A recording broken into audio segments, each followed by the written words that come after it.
السلام عليكم، مرحبا بكم فيديو جديد على القناة. كيف العادة جبت لكم آخر وأهم أخبار المشاهير من حفلات، إطلالات ومفاجآت.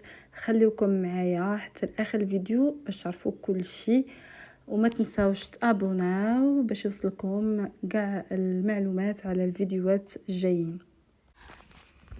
تفاجأ الوسط الإعلامي والفني المغربي يوم الجمعة بالخبر الوفاة الإعلامية والممثلة المغربية كوثر بودراجة، والعمر ديالها كان 37 سنة بعد معاناة مع المرض. وكوثر بودراجة تألقت في الإعلام المغربي والعربي، وكانت عندها مسيرة متنوعة سواء في التقديم ولا في عرض الأزياء وحتى في التمثيل. المسيرة ديالها المهنية بدات ببرامج شهيرة، ما عرفتش واش عقلتوا عليها.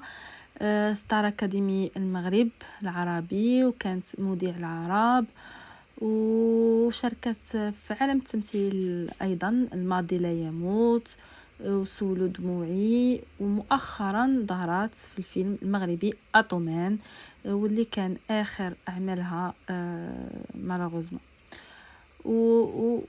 فجأة ابتعدت عن الأضواء في هذه الأشهر الأخيرة، حتى سمعنا شائعات متكررة حول الوفاة ديالها ونفاها المحيط ديالها، وحتى أكدت مؤخرا الصديقة ديالها مصممة المجوهرات مريم البيض خبر الوفاة ديالها، واللي كان نتيجة الصراع مع المرض الصامت والكانسير. وكل شيء تصدم، لا من الفنانين لا من الإعلاميين، وشيدوا بالأخلاق ديالها والمسيرة ديالها الفنية. والمواقع التواصل الاجتماعي في هذه اليومين مليئة برسائل الوداع والدعاء، كيف ما غادي تشوفوا معنا في هذا التصاور. وايضا نعمال بالعيشي اللي كان يقول انه غيصدر احدث اعماله الفنيه الغنائيه قريبا، اعلن انه غادي يأجل اصدار البومه بسبب وفاه الصديقه ديالو الاعلاميه كوثر بودراجه، وقرر انه غيأجل طرح هذا الجديد ودارها على حسابه الرسمي على الانستغرام. والجديد ديالو هو اغنية جلالي. وابدع المايسترو المغربي امين بوتشار يوم الجمعة في قيادة الكورال الجماهيري اللي هو كان على منصة النهضة. كانت ليلة استثنائية فيها غاية التفاعل والحماس. كيف ما تتعرفوا على الفنان المغربي بوتشارت اللي هو تيقوم بالمعزوفات ديالو كسوا الشرقية أو الغربية وحتى الأمازيغية، والجمهور تيتفاعل مع هذيك الموسيقى وتيغني معاه وبواحد الاداء مفحم بالاحاسيس. سورتو الاعمال تتكون بيان سور خالده في الذاكره الفنيه. في موضوع موازين، احيا كاظم الساهر يوم الخميس واحد من اروع سهرات مهرجان موازين، وكان هذا الشيء على مسرح محمد الخامس بعاصمة الرباط، وكان طبعا جمهور كثير جدا اللي ملأ القاعة على عن آخرها. ولم يخفي كاظم الساهر السعادة ديالو بهذا الاستقبال الحار وامتنانه للجمهور المغربي. وفي ختام مهرجان موازين كان الحفل ديال الرابور المغربي غراندي توتو اللي كان استثنائيا في كل شيء، وكان على منطقة منصة السويسي بمدينة الرباط.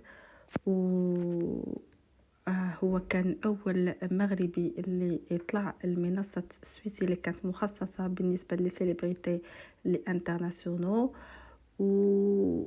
وتفاعل الجمهور بشكل لافت مع مختلف أغاني هذا الفنان. وكانت لحظة مؤثرة خلال الحفل، وهي ملي صعدت زوجة توتو إلى المنصة وهي تحمل الطفل ديالها الرضيع ديالها، واللي حطاته بين يدي المغني وسط تصفيق الجمهور. وكان كان الحفل لافت للانتباه وناجح بكل المقاييس. في حفل الفنانة المصرية شيرين عبد الوهاب كانت خيبة أمل واضحة. كان توتر وارتباك من اللحظات الأولى، ورغم محاولات الإنقاذ في اللحظات الأخيرة لم يتوفق حفل شيرين. فحسب ما تداولته حسابات فنية في انستغرام أن شيرين رفضت الصعود إلى المسرح قبل أن تستلم بأجرها نقدا، ولكن هذا الشيء كان في لي ريزو سوسيو، ما عرفناش واش غير ولا لا، مي هذا الشيء اللي تداول مؤخرا.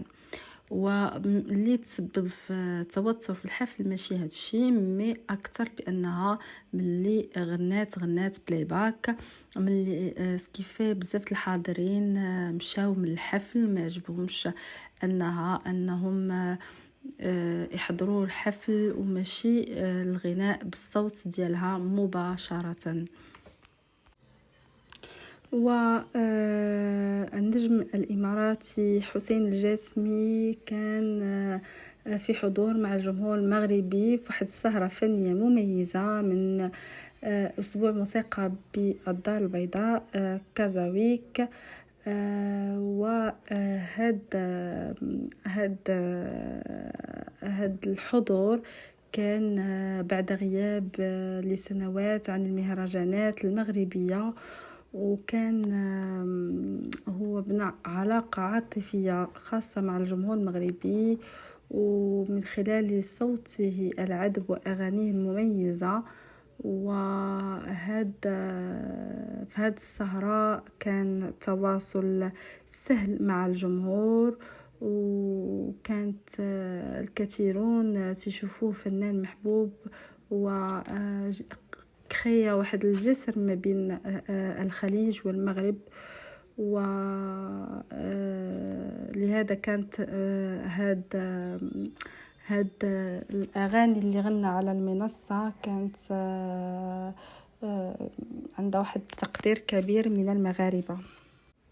وهكذا نكون سالينا الجولة ديالنا في هاد السيمانة. قولوا لي التعليق شنو الخبر اللي يعجبكم اكثر، وما تنسوش ديروا لايك وتبارطاجيو الفيديو، وتشتركوا ايضا في القناة. نشوفكم فيديو جديد ان شاء الله. الى اللقاء.